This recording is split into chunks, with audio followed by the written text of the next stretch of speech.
I made a video some time ago about how to replace the SEA shower curtain, and I did it in part because it got really gross. Well, here I am with the new one, not 6 months later, and the Gunga is back again.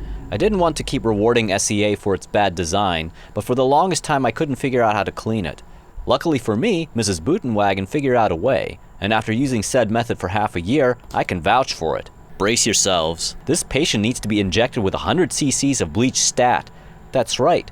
Using these syringes we got off Amazon, we've been filling them up with bleach, then pushing the needle into the seam and past the threads to inject bleach directly where it is needed the most.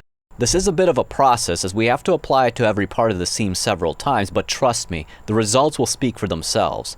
After several hours or so, the curtain will be markedly cleaner.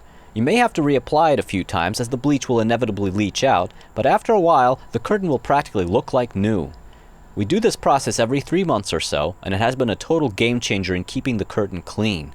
Every time we're done cleaning, we rinse out the syringe with water so the bleach won't eat away the rubber seal, and as a result, we haven't had to replace it. So now you know our secret.